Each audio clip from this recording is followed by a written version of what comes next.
NEET தேர்வு முறைகேடு தொடர்பாகவும் தேர்விலிருந்து தமிழகத்துக்கு விலக்கு கோரியும் சட்டப்பேரவையில் முதலமைச்சர் மு.க.ஸ்டாலின் கொண்டு வந்த தனி தீர்மானம் ஒருமனதாக நிறைவேற்றப்பட்டது.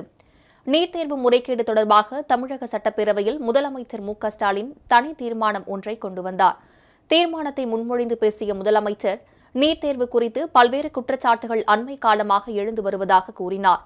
நீட் தேர்வுக்கு பல்வேறு மாநிலங்களிலும் எதிர்ப்பு கிளம்பி வருவதை சுட்டிக்காட்டிய அவர், அண்மையில் நடைபெற்ற நீட் தேர்வில் அரங்கேறிய முறைகேடுகள் மாணவர்களின் நம்பிக்கையை நிலைகுலைய செய்துள்ளதாக கூறினார்.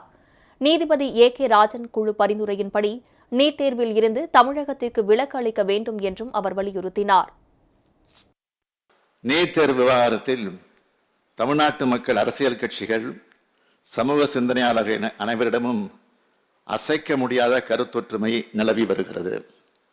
இதன் அடிப்படையில் ஓய்வு பெற்ற நீதியரசர் திரு A.K. ராஜன் அவர்கள் தலைமையில் அமைக்கப்பட்ட உயர்நிலைக் குழுவின் பரிந்துரையின் அடிப்படையில் நீட் தேர்விலிருந்து தமிழ்நாட்டிற்கு விலக்கு பெற நாம் எடுத்த முயற்சிகளை வெற்றியடை செய்யவும், தேசிய அளவில் நீட் தேர்வை அறவே அகற்றிடவும் தேவையான முன்னெடுப்பாகவே இந்த மாமன்றம் பின்வரும் தீர்மானத்தை நிறைவேற்றிட வேண்டும் என்று கேட்டுக்கொள்கிறேன்.